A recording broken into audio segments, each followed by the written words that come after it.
Hello दोस्तों, राधे राधे, प्रणाम, जय श्री राम। मैं प्रियंका पांडे आप लोग के बीच एक पारंपरिक गीत प्रस्तुत कर रही हूँ। आप लोग सुनिए और बताइए आप लोग को गीत कैसा लगा।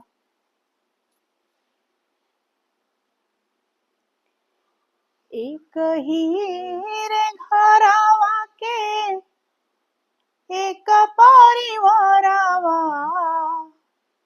एक ही रे घरवा के एक परिवारवा, बिचरवा अलगा अलगा बा, बिचरवा अलगा अलगा बा। रुकेला न बाबूजी के लोरवा के धार हो, रुकेला न बाबूजी के लोरवा के धार हो। जियते बटाई गईले खेतवा दुआर हो, जियते बटाई गईले खेतवा दुआर हो।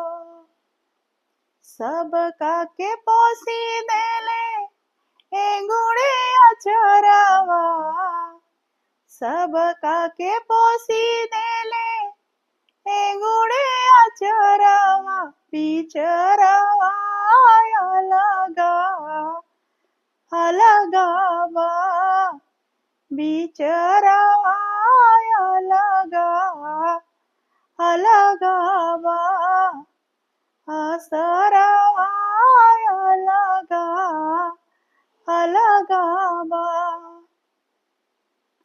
लागे भाई ले इली है भैये के जनवा, लागे भाई ले इली है भैये के जनवा। बेटा भरे खातिर कैसे बदले ई मनवा, बेटा भरे खातिर कैसे बदले ई मनवा। खूनवा भी खूनवा के सटना पजरवा, खूनवा भी खूनवा के सटना पजरवा।